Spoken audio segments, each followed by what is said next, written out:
Djibouti, mercredi 10 novembre 2021. Le Djibouti retentit sur la place Mahamoud Arbi. Les couleurs nationales bien en évidence. Le moment est solennel. Au nom de son Excellence, le Président de la République, M. Ousmane Guelleh, je déclare ouvert la 7e édition du Salon international du textile africain, CITA Djibouti 2021. Voici la délégation djiboutienne. La description, la qualification portée par les défilants. Une cérémonie d'ouverture marquée par la parade de toutes les délégations participantes. Des délégations de 7 membres est venue de 32 pays, tout habillés en tenue traditionnelle bien de l'Afrique. Une parade riche en couleurs. Le Sud est un pays situé à la pointe du sud du continent africain. C'est un pays riche en minéraux, y compris, mais sans se limiter, l'or et les diamants. Excellence, Monsieur le Président, cette présente édition vient de battre les records précédents en termes de pays participants. Grâce à l'effort du gouvernement de Djibouti, des partenaires et de la notoriété du Salon qui se bonifie d'année en année. Le CITA contre vents et marées avance en galon avec l'appui des dignes fils d'Afrique, notre mère. D'une dizaine de pays au départ, nous sommes aujourd'hui à plus d'une trentaine de pays présents, malgré le report de la date. C'est le Burkina Faso, le pays du CITA.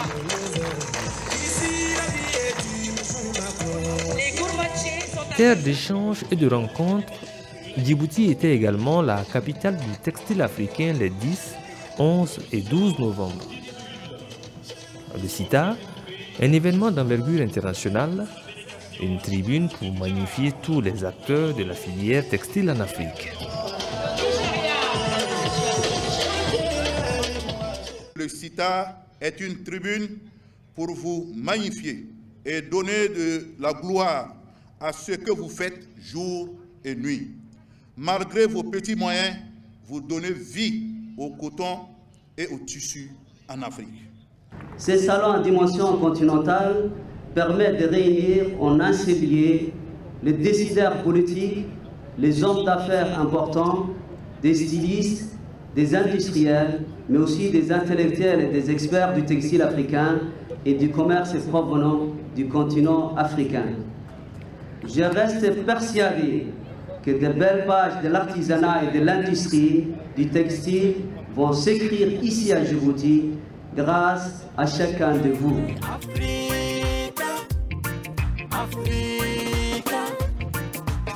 Pour l'écriture de ces pages, le couple présidentiel djiboutien joue sa partition. J'ai aimé l'union et la fraternité de tous Africains et Africaines qui se sont réunis dans ces salons-là pour avancer ensemble et travailler ensemble.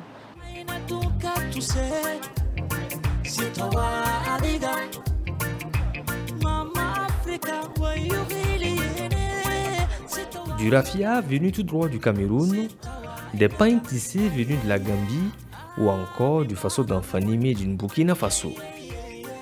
Le CITA version Djibouti, une bonne opportunité d'affaires, mais aussi un facteur d'intégration des peuples. Si c'est seulement une vitrine, venir exposer et partir, moi je pense que ce genre de choses existent un peu, mais il y a un plus. Le plus, c'est le brassage, c'est apprendre, les gens apprennent à se connaître et travailler ensemble.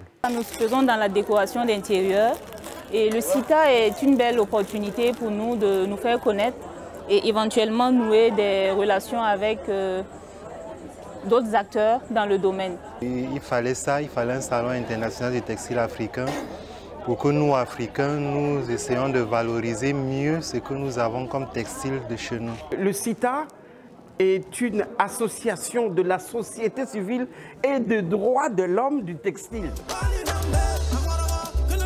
Une fois la nuit tombée, la parade et l'exposition laissent place au défilé de mode.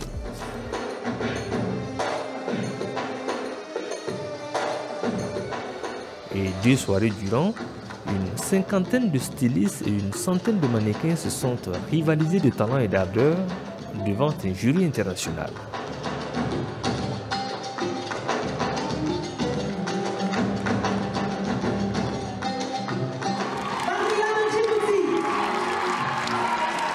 Un jury qui, après un concours âprement disputé, consacre le prix du meilleur styliste à Fashion Africa Design Institute de l'île Maurice avec à la clé 2650 $, un trophée et une attestation. On est très contents, comme je dirais, c'est une super expérience qu'on a eue ici. Surtout, on est très happy, on ne s'attendait vraiment pas de remporter le premier prix. On a pris ça comme une nouvelle expérience et on a promu les industries. On fait beaucoup de broderie, de knitting, de printing. On a voulu promouvoir tout ça dans notre collection, ramener Maurice à l'Afrique, comme si dirais, leur montrer comment notre pays. Roméo Ramsès de Cameroun, quant à lui, est désigné meilleur mannequin.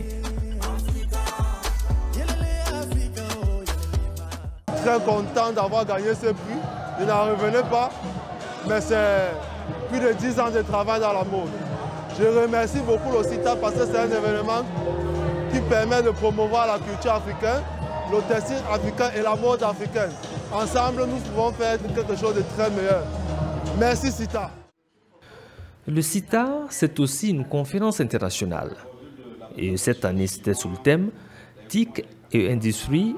Quelle passerelle pour un essor inclusif du textile africain dans un contexte marqué par la pandémie du Covid-19? Quelle industrie on veut pour l'Afrique? Quel modèle économique il nous faut actuellement pour développer notre secteur? Nous sommes en train de lutter contre notre décolonisation. Le textile est une forme de colonisation encore. On doit lutter contre ça. On ne doit pas lutter en tchatcha. On doit lutter avec des éléments forts. Le CITA est la meilleure plateforme qui existe pour nous, les acteurs de la filière textile africain, pour nous retrouver, échanger et partager et de façon intense en si peu de temps. Je n'ai malheureusement pas connu d'autres espaces d'expression où nous avions de façon formelle l'opportunité de partager et tout ça sous la houlette de l'Union africaine qui quand même depuis des années dégage du temps, nous envoie du personnel de qualité qui est à l'écoute et qui tient compte de nos remarques et de nos recommandations. Des recommandations parmi lesquelles une formation en technique de tissage et de teinture au profit des femmes, un transfert de technologie sud-sud qui a commencé bien avant le lancement officiel du salon. Je ne savais pas qu'en Afrique, on pouvait avoir la toile, le tissu africain fait par les Africains. Nous avons amené des professionnels burkinabés pour donner le savoir à d'autres Djiboutiens et Djiboutiennes pour que, enfin, en Afrique de l'Est, Djibouti précisément, que ça puisse constituer non pas simplement une formation qualifiante, mais une formation qui puisse résorber d'une manière ou d'une autre la question de l'employabilité des femmes et des jeunes. À Djibouti, le commerce représente une part substantielle de l'économie nationale. Mais avec l'avènement de la pandémie à coronavirus, certaines activités commencent à avoir du plomb dans l'aile. Il va falloir vite adapter les stratégies. L'ensemble de ces artisans ou des acteurs du textile qui, à travers le tourisme et autres, arrivaient à s'en sortir avec le Covid-19, il faudra les amener d'autres arguments pour pouvoir écouler leurs produits. C'est en ce sens que le CITA a organisé en amont du salon une autre formation en e-commerce. Notre but, notre objectif à travers cette formation, c'est d'aider les jeunes à lancer leurs projets en e-commerce. Aujourd'hui, l'e-commerce présente un potentiel énorme, c'est un levier de croissance pour nous les Africains et il y a une opportunité, on a tout ce qu'il faut. Bien sûr, il y a des freins, mais on peut se lancer et commencer. Pour l'instant, je suis à la recherche d'un emploi. Donc, je suis venu ici pour prendre cette formation, pour pouvoir avoir une expérience sur le e-commerce afin de développer mon futur commerce. Le CITA, c'est aussi la nuit du coton. Un défilé de mode international avec de grands noms de la mode africaine tels que François Ier, Nadia, Diana, Mariam Bokoum entre autres.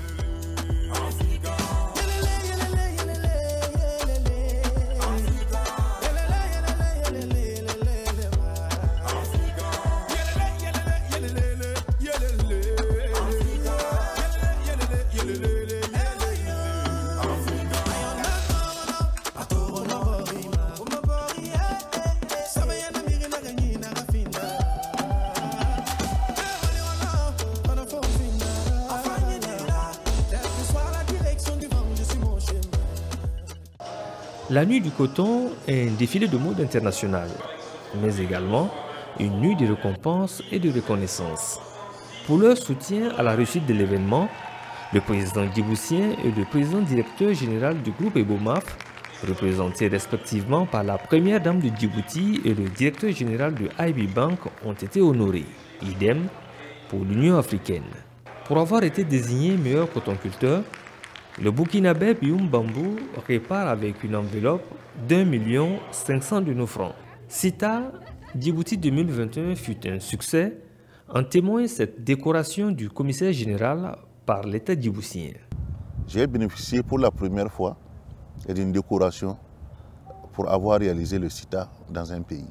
Donc pour moi, c'est une satisfaction des autorités djiboutiennes, sinon on n'aurait pas obtenu de telles distinctions. Une reconnaissance qui sonne comme un appel à l'endroit des chefs d'État africains à soutenir l'initiative. Je voudrais lancer un appel solennel à tous les chefs d'État africains de faire de la promotion du textile africain leur cheval de bataille, de prendre la responsabilité de s'habiller en textile africain pour promouvoir tout ce qui est produit en Afrique en matière d'habillement.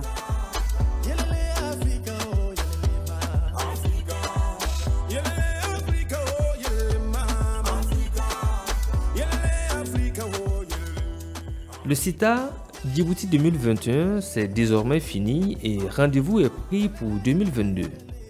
Ce sera à Lomé, dans la capitale togolaise. Le Togo, qui a remporté d'ailleurs le prix du meilleur stand de cette édition.